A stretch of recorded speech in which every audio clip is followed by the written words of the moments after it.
Sobre outra mulher transformada pelo Mestre. Abra sua Bíblia comigo em João, capítulo 8. A gente podia falar de tantas mulheres, gente. Eu sou apaixonada com a maneira como Jesus se relacionou com as mulheres. Tantas histórias, tantas mulheres. É uma coisa tão interessante que antes, na genealogia do Antigo Testamento, fala só o nome dos homens.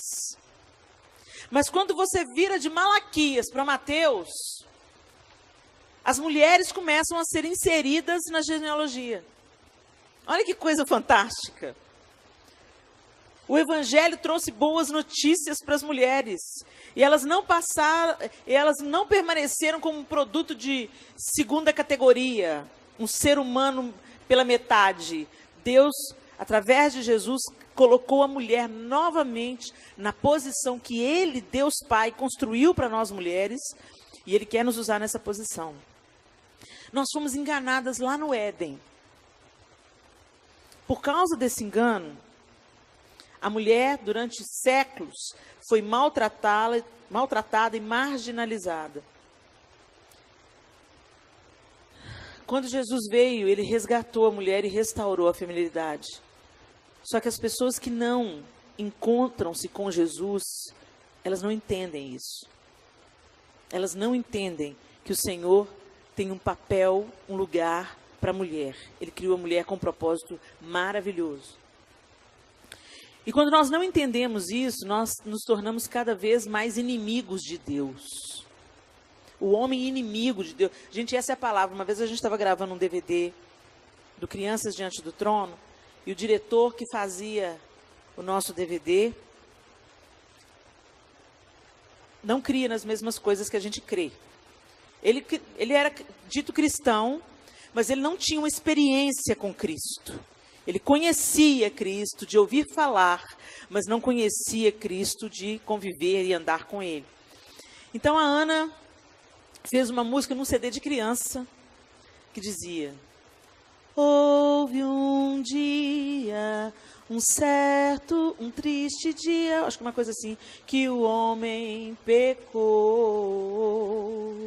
Ele e Eva acreditaram na mentira que o diabo contou.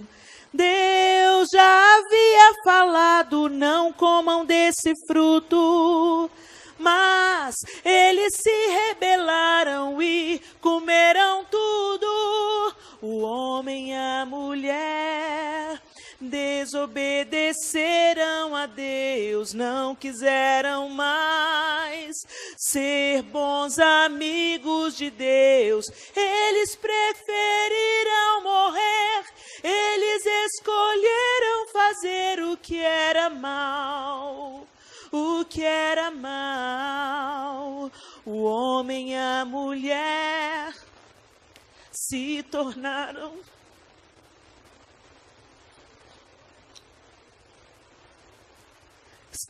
inimigos de Deus.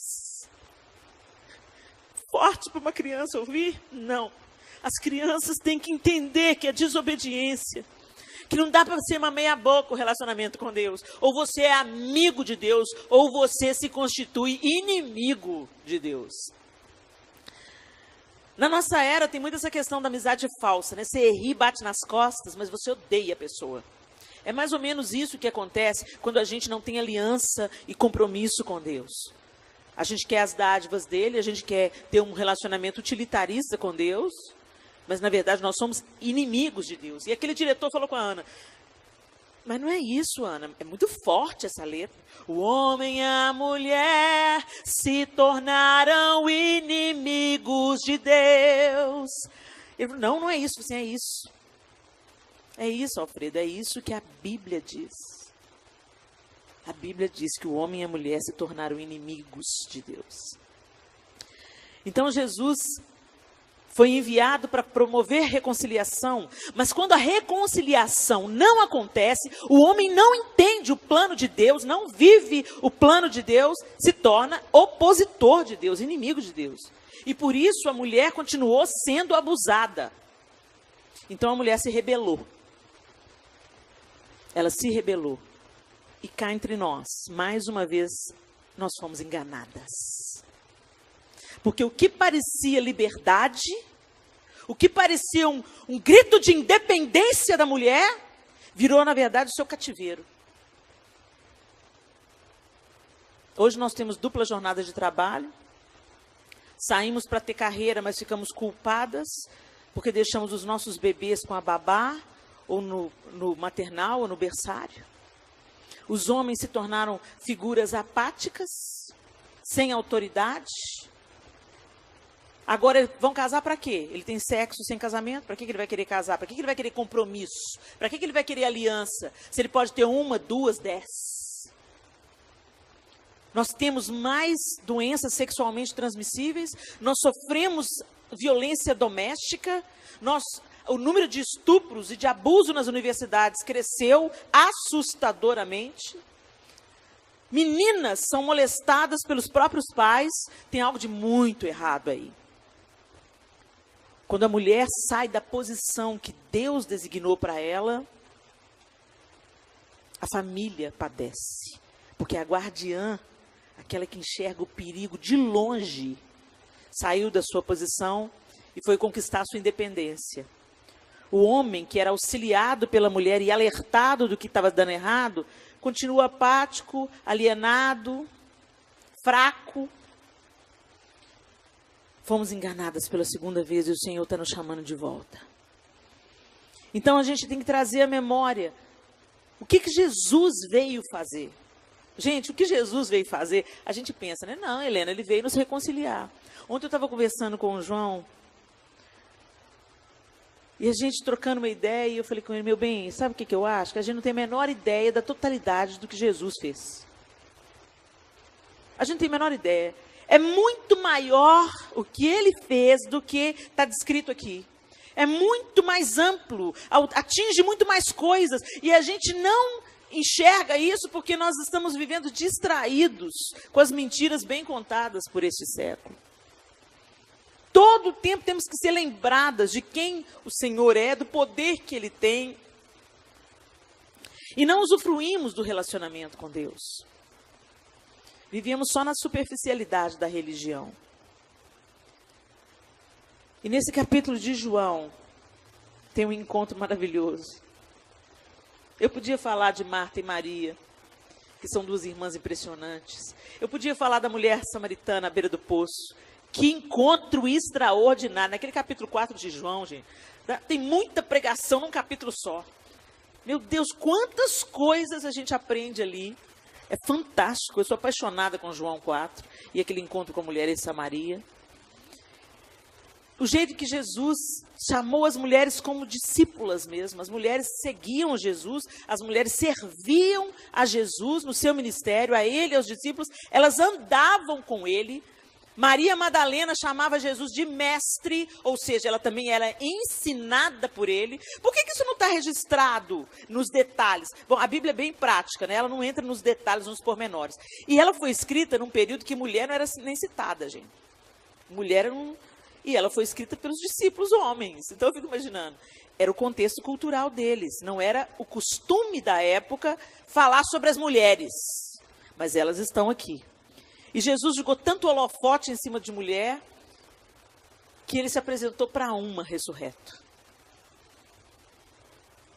Ele mostrou para uma mulher a vitória e falou, agora anuncia. Então é lindo o que Jesus fez e essa história fala de uma delas. João, capítulo 8, a partir do verso 1. Jesus, porém, foi para o Monte das Oliveiras e pela manhã cedo tornou para o templo, e todo o povo vinha ter com ele, e assentando-se, os ensinava. E os escribas e fariseus trouxeram-lhe uma mulher apanhada em adultério. E pondo-a no meio, disseram-lhe, mestre, essa mulher foi apanhada no próprio ato, adulterando. E na lei nos mandou Moisés que as tais sejam apedrejadas. Tu, pois, que dizes? Isto, diziam eles, tentando-o, para que tivessem de que o acusar. Mas Jesus, inclinando-se, escrevia com o dedo na terra.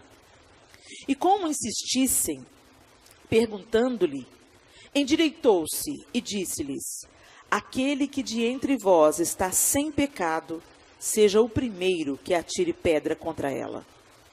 E tornando a inclinar-se, escrevia na terra.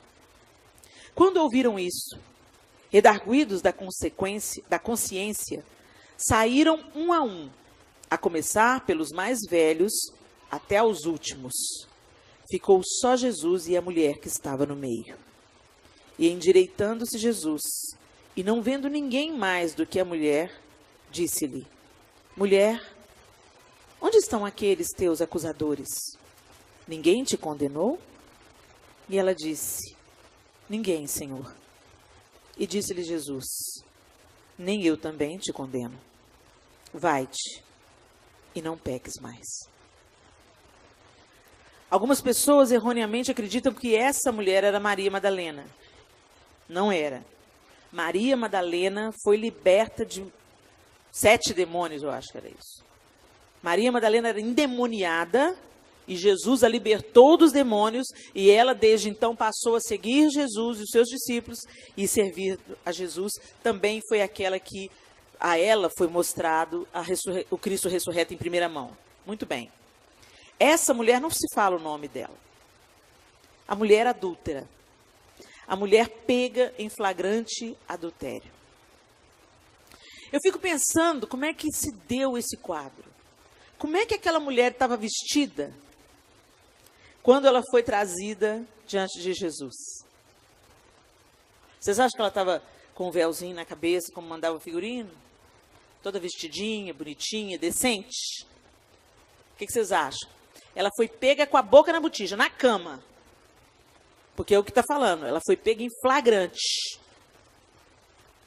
Vocês acham que com a ira que esses caras estavam, com a pressa que eles estavam de pegar Jesus, fazer uma pegadinha com Jesus, vocês acham que eles iam falar para ela, se vista?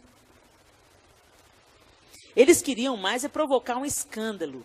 Eles queriam mais é expor a figura daquela mulher.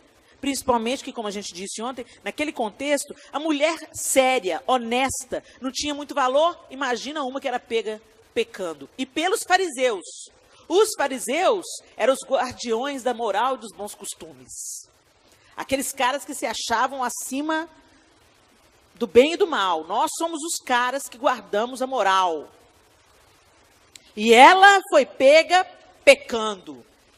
Então, na minha cabeça aqui, gente, a Bíblia não fala isso, mas a gente tem que tentar imaginar como é que aquele contexto se deu. Eu não acredito que aquela mulher tivesse vestido decentemente. Eu acho que mal ela catou umas cobertas assim que dava para tampar as vergonhas dela, enrolou e veio sendo arrastada.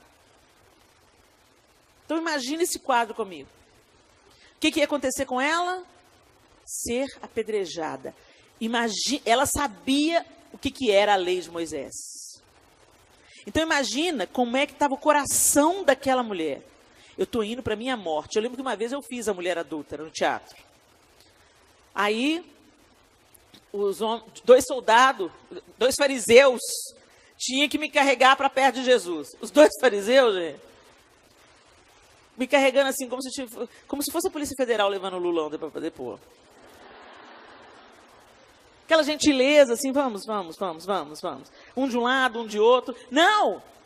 Eu falei assim, me segura porque eu estou desesperada, eu vou morrer.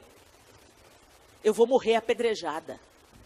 Eu estou com medo da vergonha, eu estou com medo da humilhação, eu estou com medo da morte. E eu, não! Eu puxava os 2 homens para trás. Vocês são mole, me segura. Me arrasta, me leva à força. Essa cena tem que ser convincente, né? Então, ela estava resistindo, ela estava morrendo de medo, ela estava desesperada, ela estava indo para a morte. Porque aqueles homens estavam furiosos com ela. E eles ainda estavam armando uma armadilha para Jesus.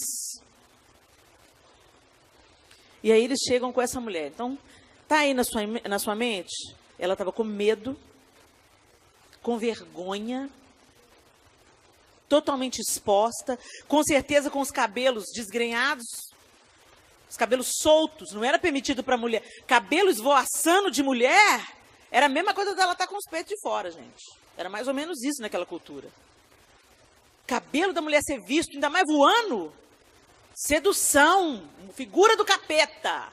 Então imagina essa mulher. Imaginou? Aí eles entram com ela no templo. E Jesus está lá ensinando. Jesus está lá ensinando. Mestre, Senhor, ela foi pega em flagrante adultério. E a lei de Moisés diz que ela deve ser apedrejada. Vamos ver o que a lei de Moisés diz? Abra sua Bíblia aí, em Levítico 20:10. Vamos conferir na lei se esses caras têm razão. A lei de Moisés, Levítico 20, capítulo 10.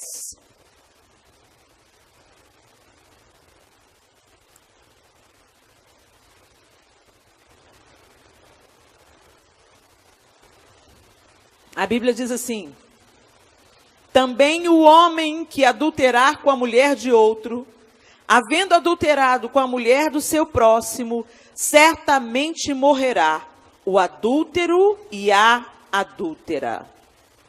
Você não precisa de abrir, mas em Deuteronômio 22:22, fala assim: quando um homem for achado deitado com mulher que tenha marido, então ambos morrerão, o homem que se deitou com a mulher e a mulher.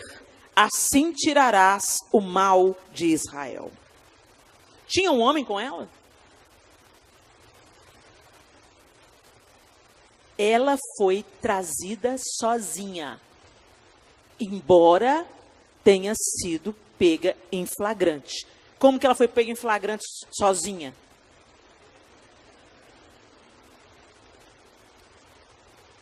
Então os caras não estavam querendo cumprir a lei de Moisés, coisíssima nenhuma.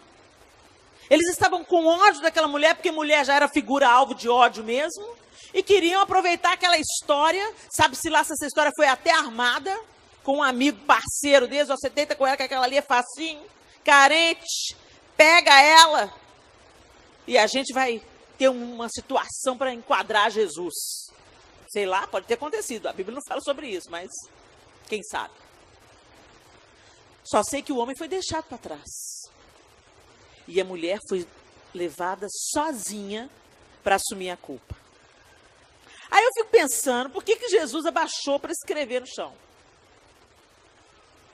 Que coisa mais sem nexo, né, gente? Se a gente pensar, o cara chega, ele olha, pode ser, eu imaginei várias coisas. Eu pensei assim, Senhor, sabe aquela coisa assim, você finge demência por uns momentos para não ir com toda a sua ira, sabe como? Você abstrai, finge demência, respira fundo e volta para a realidade. Pode ter sido isso, Jesus. Deixa eu escrever aqui. Ô Pai, o que eu faço com esses caras? Senhor, Pai, que vontade de fulminar todo mundo.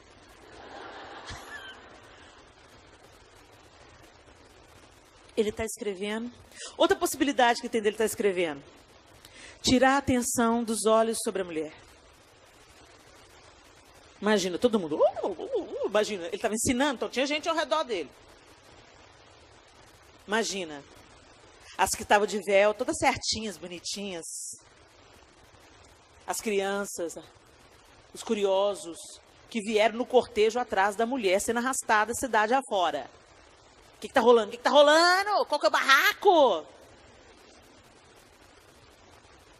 Jesus talvez estivesse escrevendo no chão para trazer os olhos para ele e dar tempo dela se recompor. Não sei. Do jeito que ele é amoroso, isso é a cara dele. Isso é a cara de Jesus. Pôr o holofote nele, a atenção nele, a curiosidade nele. O que ele está escrevendo? O que ele está escrevendo? Alguém consegue ler? O que ele está escrevendo? Enquanto isso, ela se consertava, joga um pano aqui, prende um pouco o cabelo aqui, deixa eu me melhorar. Pode ter sido. Mas eles estavam ali experimentando Jesus. E Jesus levanta e joga essa bomba. Como é que o Senhor faz isso, né? Ok. Aquele que tiver sem pecado, pode começar.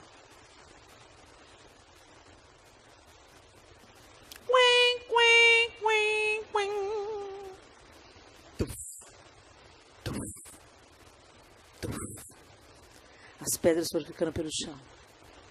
Ele falou e voltou a escrever. Eu fico imaginando o que passou pela cabeça dela. Como assim? Eles estão indo embora. E agora, será que ele vai me matar? Porque ele é mestre, ele é especial, ele é diferente. Ele vai pegar todas essas pedras e vai fazer o serviço sozinho? Eu corro agora? Eu aproveito? Eu fujo? Não adianta fugir. O que será que passava pela cabeça daquela mulher? Oh Deus, o que eu fui fazer da minha vida? Que encrenca foi essa que eu fui me meter?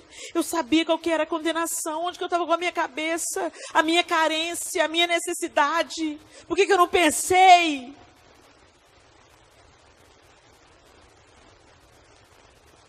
E ele se levanta de novo. Olha para ela. Eu fico imaginando os olhos dele, gente.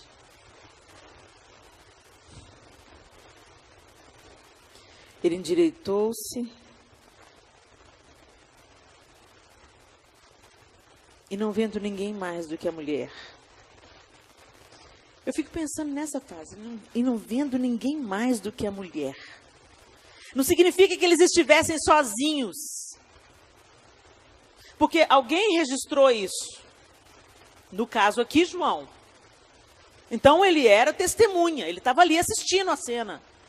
Porque ele narrou a cena e ele escreveu a cena. Os discípulos estavam sempre com Jesus. O texto diz que ele estava no templo ensinando a algumas pessoas. Se eu estivesse lá no meio das pessoas, eu não ia sair. Eu ia fincar meu pé, saber como é que vai acabar isso. Imagina que devia ter umas Helena naquele tempo também. Como é que isso vai acabar? Os fariseus saíram com o rabinho entre as pernas. Foi todo mundo embora. Mas o texto na minha Bíblia, não sei como é que fala na sua tradução, mas na minha tradução diz assim: endireitando-se Jesus e não vendo ninguém mais do que a mulher, disse-lhe. Ou seja, agora a história é com nós dois. Não interessa quem está, não interessa o que estão pensando, não interessa se alguém está querendo catar pedra, não interessa o que os fariseus vão fazer depois daqui, não interessa. Agora eu e você estamos sozinhos. Eu vou tratar com você. E Jesus olha nos olhos dela e faz uma pergunta. E vem Jesus com as perguntas retóricas dele.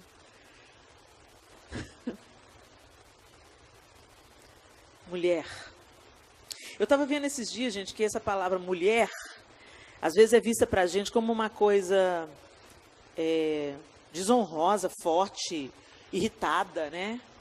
Por exemplo, quando ele se refere a Maria, ele fala: que tenho eu contigo, mulher? Ainda não é chegada a minha hora. Mas eu estava lendo alguns estudiosos falando que esse mulher ele não tem um contexto que ele tem hoje no nosso tempo. Ele não é alguma coisa fria, alguma coisa distanciando. Nesse caso, mulher era quase querida, irmã. Era uma coisa nobre, era uma coisa gentil. Ele chamava uma pessoa de mulher. Não era uma coisa... Aí eu fico imaginando uma mulher nordestina, né? Ei, mulher! Toda vez que uma nordestina te chama de mulher, ela chama assim, te joga pra cima. Como é que você tá, mulher? Tá bonita, mulher? Então eu fico imaginando que deve ser uma coisa meio nordestina esse mulher aqui. E Jesus vira para ela e fala: mulher, onde estão aqueles teus acusadores? Ninguém te condenou? Ele sabia. Ele estava fazendo aquela pergunta que provoca reflexão. Eu era digna de condenação. Eu fui pega em flagrante adultério. Mas eles se foram. Porque o Senhor falou que se eles não tivessem pecado, que eles podiam me apedrejar e as pedras estão todas aqui. Eles não te condenaram? Não, Senhor. Ninguém, Senhor. E disse-lhe Jesus: nem eu também te condeno. Vai e não peques mais. Ele tinha todo o poder e autoridade para condenar.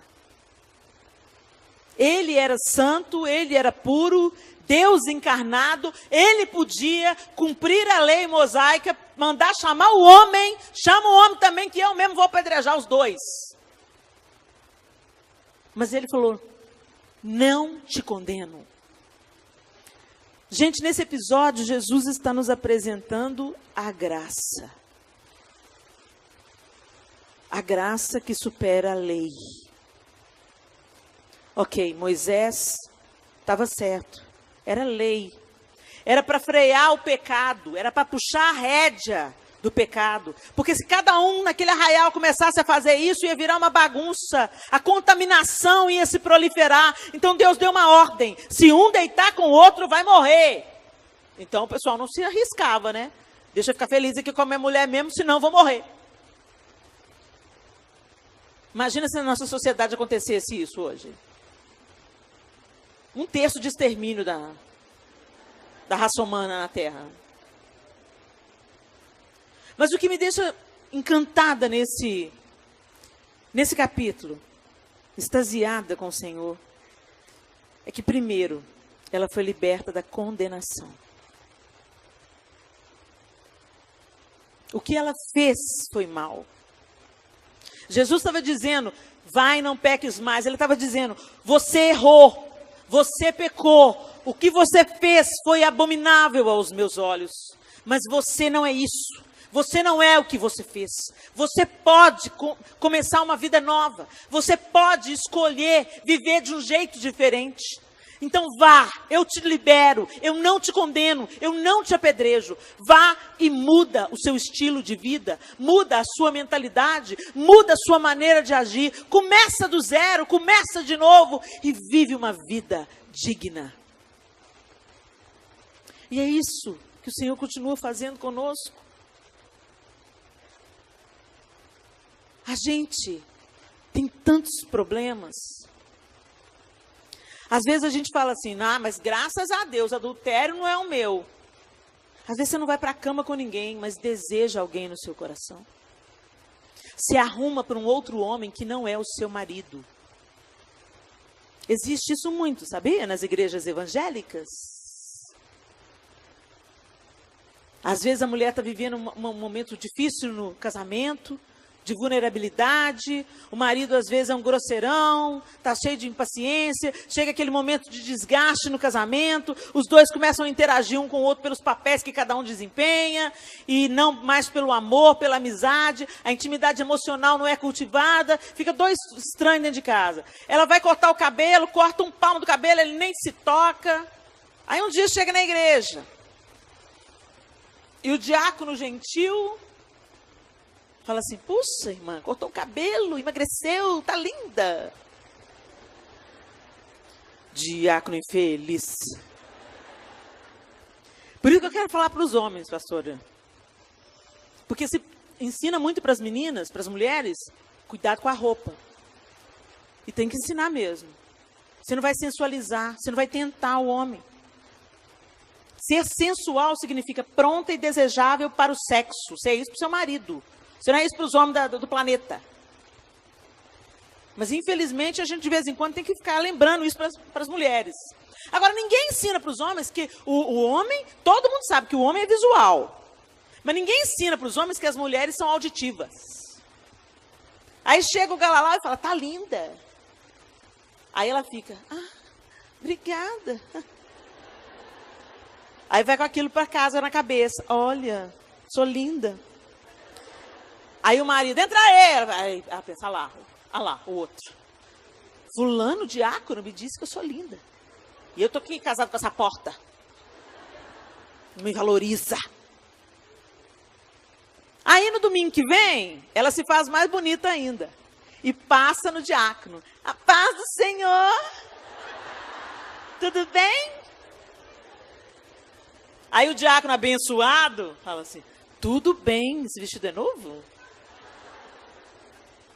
Daí a pouco os dois engancham um papo, uma conversa leva a outra, aí ela começa a desabafar para ele como é que o marido dela é difícil, como é que o marido dela não... Você percebeu quanto meu marido... Meu marido, infelizmente, irmão, meu marido nem nota que eu corto o cabelo. Eu tiro a sobrancelha, ele nem percebe. E aí o Galalau fala, como que não percebe? Você é tão linda. Vamos almoçar junto? Eu estou inventando, pastor Eliette. Gente, isso acontece 1, 2, 10 vezes. Meninas recém-casadas. Aí vê as meninas virem para o gabinete. Ai, casei errado. Casei errado. Mas peraí, fulano, você casou tem 7 meses, ainda está apertando parafuso? Não, não é ele. É o guitarrista novo que chegou na igreja. Deus me falou.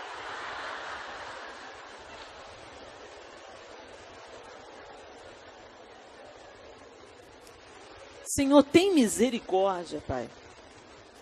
Tem misericórdia.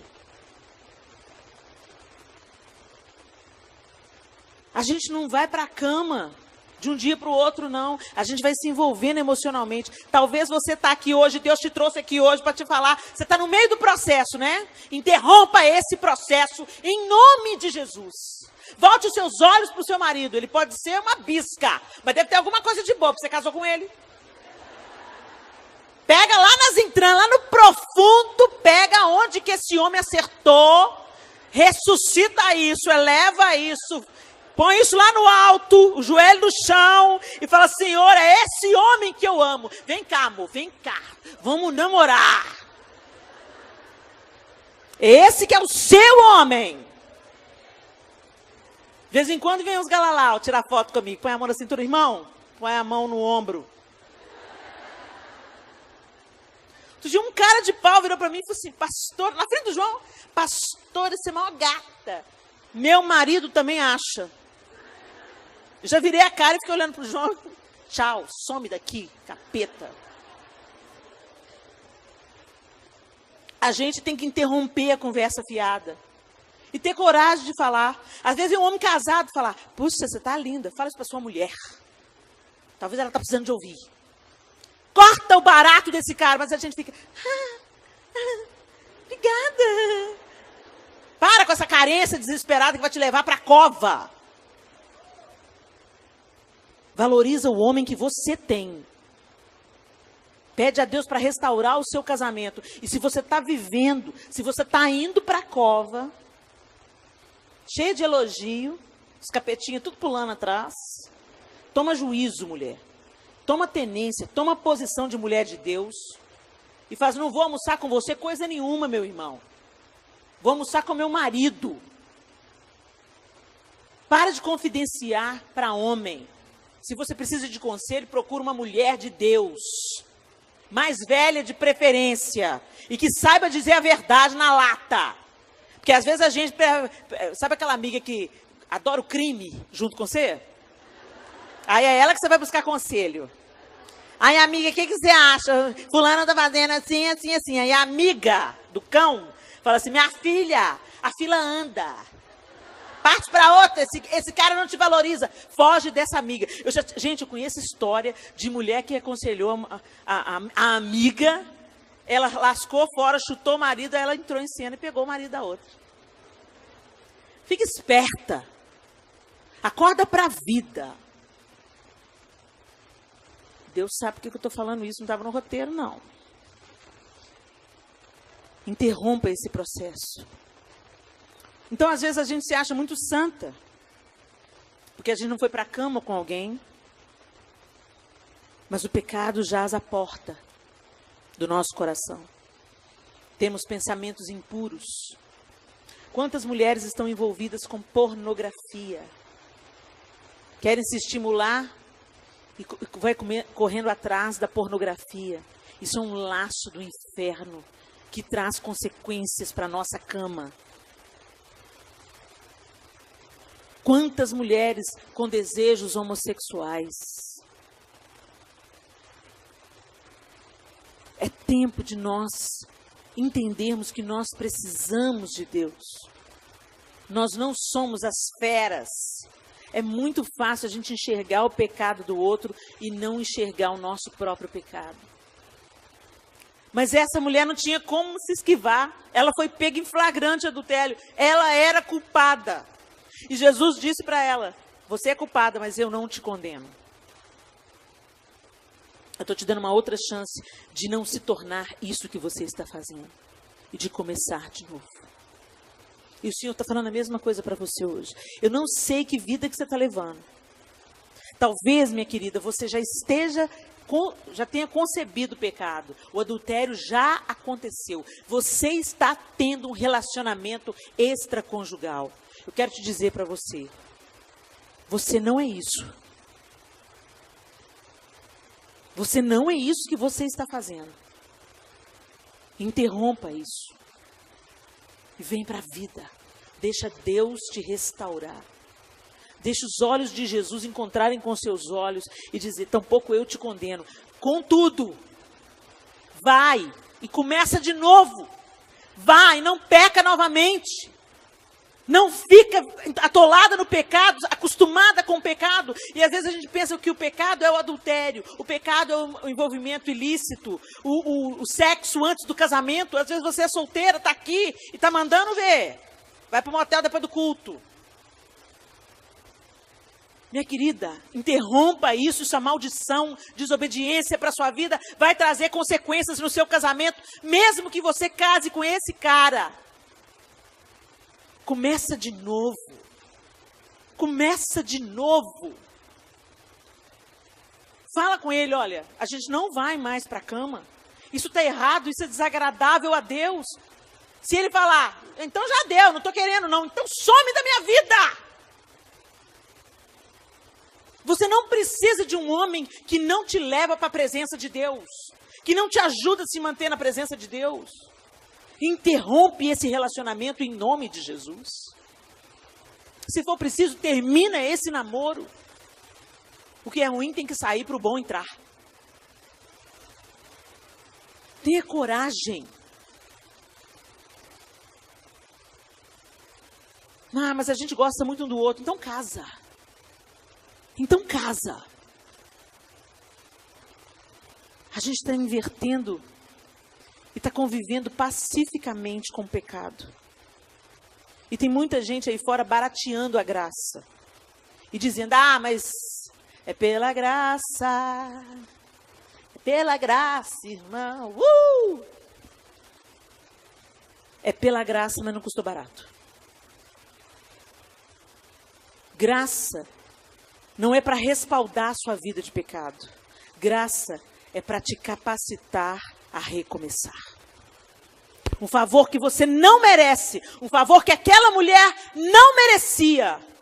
Mas que Jesus deu. Favor imerecido. Estou zerando. Estou começando de novo. Vá e não peques mais.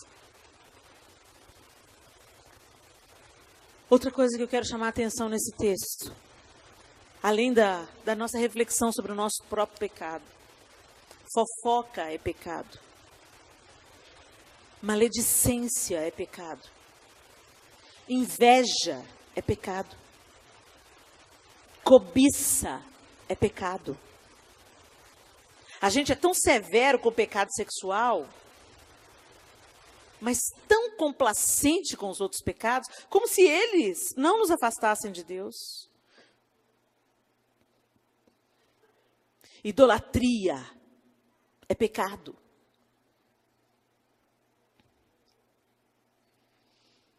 Eu vejo as pessoas fazendo campanha para ter apartamento novo, para receber uma promoção no emprego, para conseguir passar no vestibular, mas eu não vejo o povo fazendo campanha para ficar livre da inveja.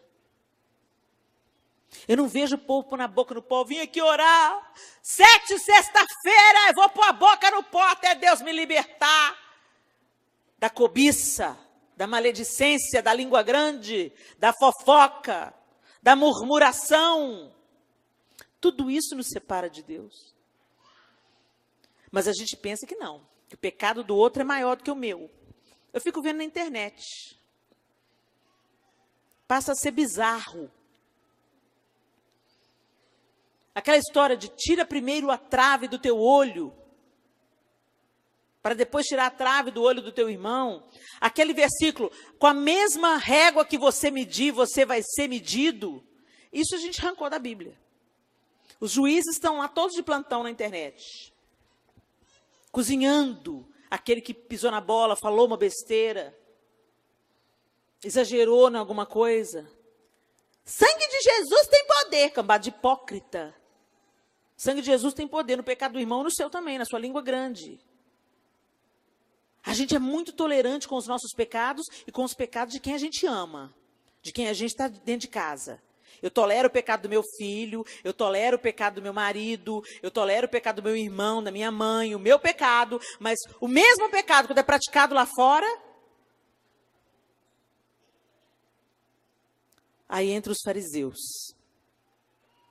Nessa cena, tem a mulher, que o Senhor não condenou e que deu a ela uma chance de recomeçar. E tem os fariseus, os guardiões da moral e dos bons costumes, que vieram com a certeza absoluta que Jesus iria condená-la.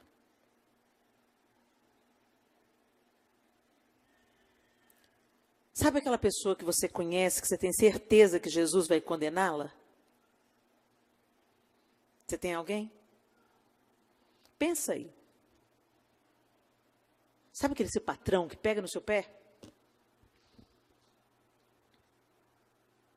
Que você pensa, macumbeiro. Jesus vai fulminar ele. Tem certeza? Sua sogra? Ai, gente, a véia já está fazendo hora extra na terra. Podia subir já de uma vez, já é crente mesmo, está salva, podia subir. Será que no céu entra jararaca? Tem certeza? E a sua nora? Hein, sogra? Meu Deus, como é que meu filho foi escolher mal desse jeito? Ô, mulherzinha prepotente. Nem fritar um ovo, sabe? Ô, Jesus, esturrica ela, queima ela. Tem certeza? Quem é que você está carregando pedra para tirar?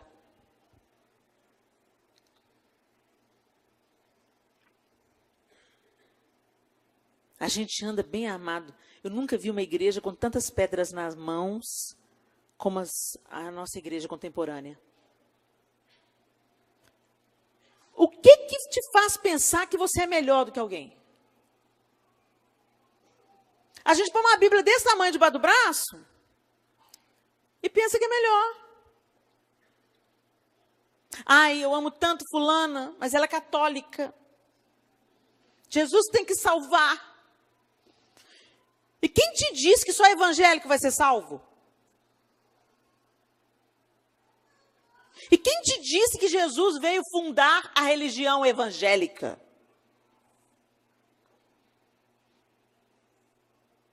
Esses dias eu ouvi uma frase, todo sentido. Deus não é cristão. Mas não é que é mesmo? Deus é Deus. Ele existe antes do cristianismo. E ele não precisa seguir os ensinamentos de Cristo. Ele e o Cristo são um. Faz todo sentido. Mas a gente escuta umas coisas e tem gente que fica desesperado. Jesus não era evangélico. Que heresia! Jesus não veio fundar uma religião, ele veio promover a reconciliação de um relacionamento. E eu conheço gente na igreja católica que está vivendo a essência do cristianismo. Ai, não, Helena, isso agora você bateu a cabeça, porque e a idolatria Maria? Eu não sei, eu não vejo, eu não conheço. E a sua idolatria com Oficina G3, Diante do Trono, Ana Paula Valadão, Helena Tanuri? Não é idolatria, não, é admiração, é idolatria. É idolatria. Sabe como é que você vê a idolatria? Se um dia eu te tratar mal, te tratar de um jeito que você não condiz com a imagem que você construiu de mim, eu estiver nas minhas 3 sexta-feira, como diz minha mãe, com a minha avó atrás do toco, com a minha TPM. Eu falava assim, Helena, vem tirar uma foto. Não tem foto, não. Tchau. Misericórdia, carnal. Helena me decepcionou, pensei que era uma mulher de Deus. Não, você não pensou. Você construiu uma imagem, santificou essa imagem e adorou essa imagem. Beatificou. É isso que a gente faz. A gente pensa que não adora. E a gente adora coisas muito menos santificadas. A gente adora o Facebook. A gente adora moda. A gente gasta mais tempo com a revista de moda do que com a Bíblia na mão. A gente gasta mais tempo no Instagram do que orando. Idolatria é tudo que ocupa o lugar que deveria pertencer a Deus. Deus tem que ter a primazia na nossa vida.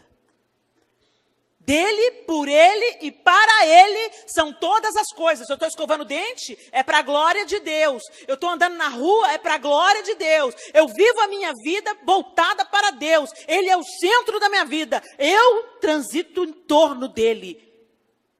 Mas não, a gente quer fazer de Deus um cachorrinho. Treinar o cachorrinho. Ou o gênio da lâmpada, né? Que a gente esfrega e ele atende os nossos pedidos. A gente anda com pedra na mão como se a gente fosse superior e a gente não é. As mães de adolescentes aí. Você crucifica o menino pelas coisas que você fez quando tinha a idade dele. Eu não te aguento, menino. Ele te puxou. Plantou? Tempo da colheita chegou.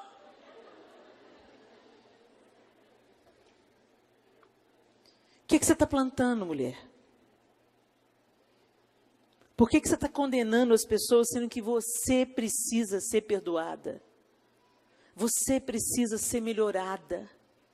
Você precisa receber outra chance de recomeçar. Oh, Senhor, eu quero ser menos irada. Eu quero ser mais mansa, Senhor. Me perdoa, eu preciso recomeçar.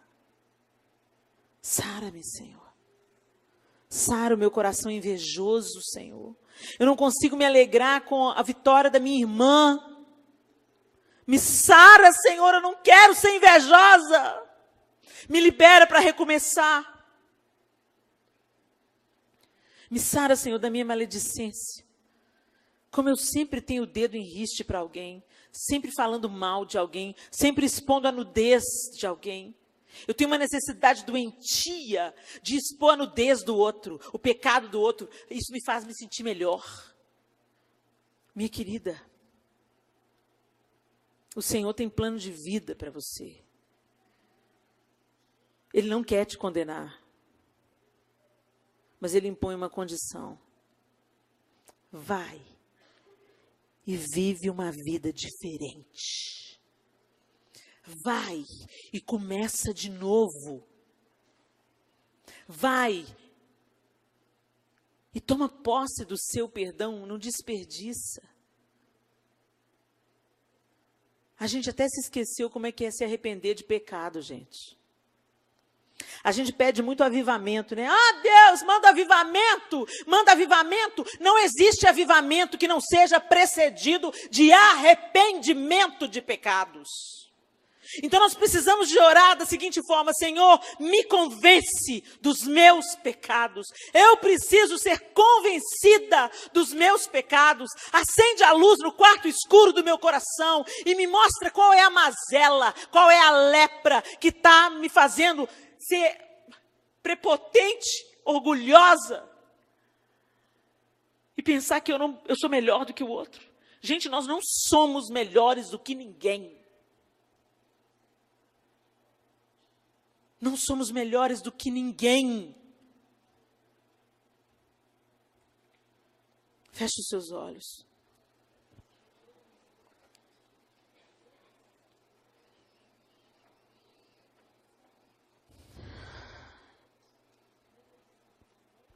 Os fariseus eram considerados os guardiões da moralidade pública. julgavam-se boas pessoas, mas eles eram exatamente o contrário, exatamente o oposto. Mas eles não se davam conta disso. Sabe por que isso acontece? Isso acontece sempre que a lei e a religião tomam o lugar do relacionamento de amor. Sempre que a lei e a religião forem uma primazia no nosso coração, a gente se julga superior aos outros.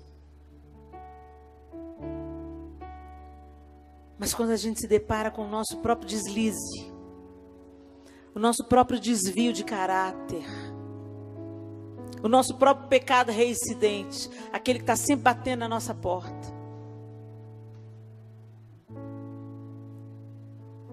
e a gente se achega a Jesus e Ele diz: eu não te condeno, mas você precisa mudar. Eu condeno o seu pecado. Por isso você precisa de mudar de estilo de vida, senão você não tem parte comigo. Vai, não peques mais. Naquele dia Ele a libertou da condenação e libertou para começar de novo. E o Senhor quer te libertar para começar de novo.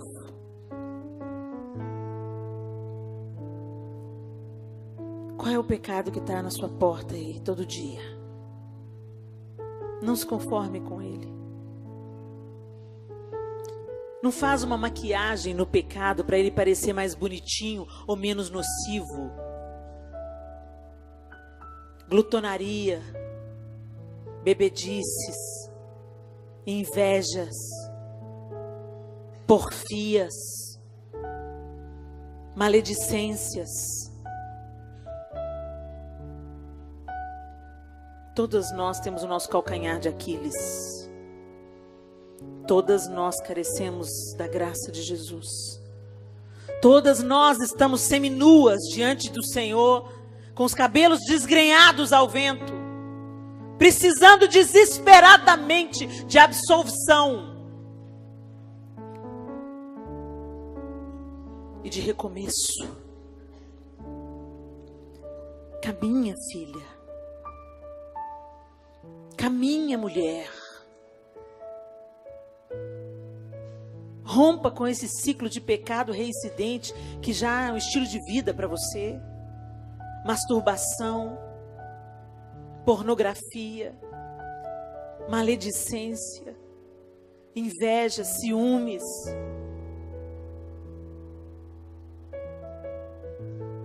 Vingança. Sara no Senhor. Sara-me, Senhor, e serei curado. Sara-me, Senhor, e serei curado.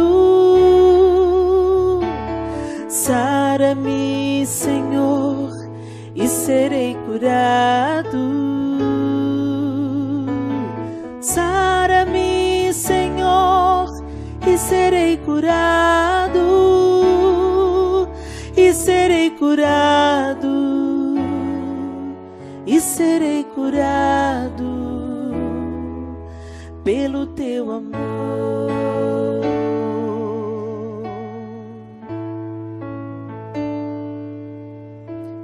Limpa-me, Senhor, ficarei limpo.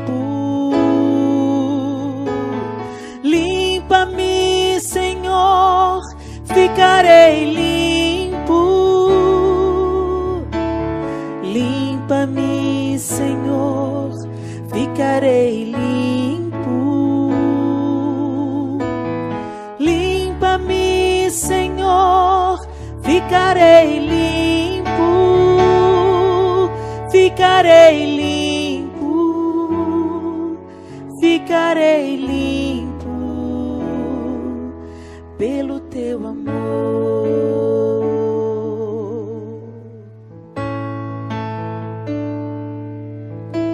Liberta-me, Senhor, e serei livre. Liberta-me, Senhor, e serei livre. Liberta-me, Senhor,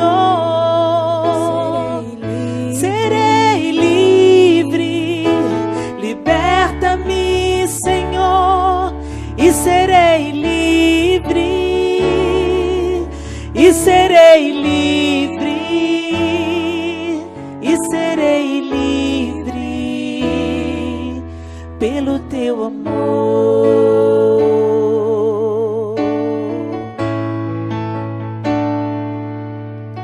Salva-me, Senhor, e serei salvo. Salva-me, Senhor, e serei salvo. Salva-me, Senhor, serei salvo. Salva-me, Senhor, e serei salvo. E serei salvo. E serei salvo pelo teu amor.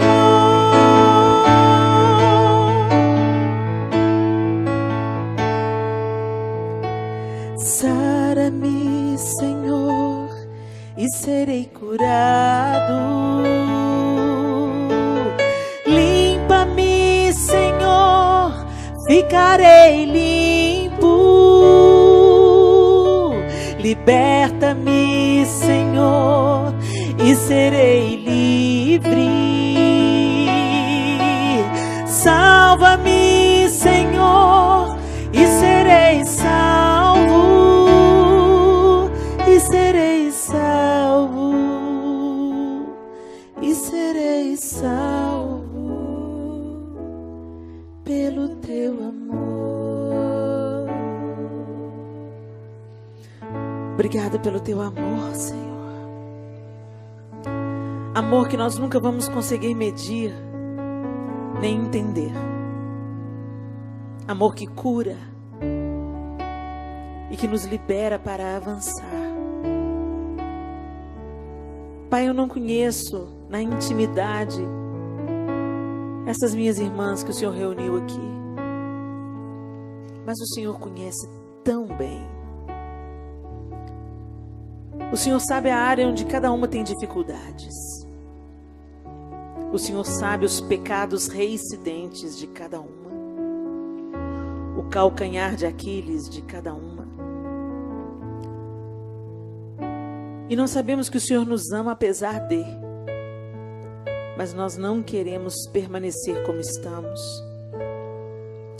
Nós nos identificamos com aquela mulher, Senhor, pega em flagrante adultério. O Senhor nos pegou em flagrante nessa noite. Nas nossas mentiras, iras, divisões, cobiças, invejas, orgulho, altivez, autossuficiência. O Senhor nos pegou em flagrante, Pai. E seminuas diante de Ti, te pedimos perdão, Senhor. Nos ajuda. Que o mesmo olhar de amor que atingiu em cheio aquela mulher, não a condenando, que ele venha sobre cada uma de nós nessa noite. Que sejamos livres, Senhor, libertas das correntes que nos aprisionam, dos desejos sombrios que nós mesmos alimentamos. Nos dê a coragem, Senhor, e a capacidade, a força necessárias para interromper o ciclo de pecado que já está estabelecido na nossa mente, no nosso comportamento, nos nossos relacionamentos, Senhor. Também não queremos nos tornar como os fariseus. Que o Teu perdão sempre nos lembre de ter compaixão e estender a graça que nos alcançou. Muitas de nós aqui têm pedras nas mãos, Senhor, e as atiramos contra nosso semelhante, como se nós fôssemos superiores. Nós não somos. Nos mostra isso, Senhor. Nós não queremos ser também como os fariseus, Pai, enganados a respeito de si mesmos, confiados na nossa justiça própria. Tem misericórdia de nós. Que a gente seja conhecido, Senhor, não pelo povo que apedreja, pelo povo que julga, pelo povo que condena, pelo povo que amarra e joga no inferno, mas que nós sejamos conhecidos como o povo do amor, o povo que abraça, o povo que ensina, o povo que está disposto a ter trabalho, porque amar dá trabalho. É mais fácil a gente condenar. Nos ajuda na nossa debilidade e nos transforma, Senhor. Ô Mestre, queremos ser transformadas para transformar. Em nome de Jesus. Amém e amém. Eu oro para que o Espírito Santo te convença da justiça, do pecado e do juízo. E uma vez convencidas do nosso próprio pecado e atingidas e cobertas por essa maravilhosa graça, que essa graça se estenda àqueles que precisam tanto. Que você olhe para aqueles que estão afundados na lama do pecado, com um olhar misericordioso, o mesmo olhar que o Mestre dirigiu a você.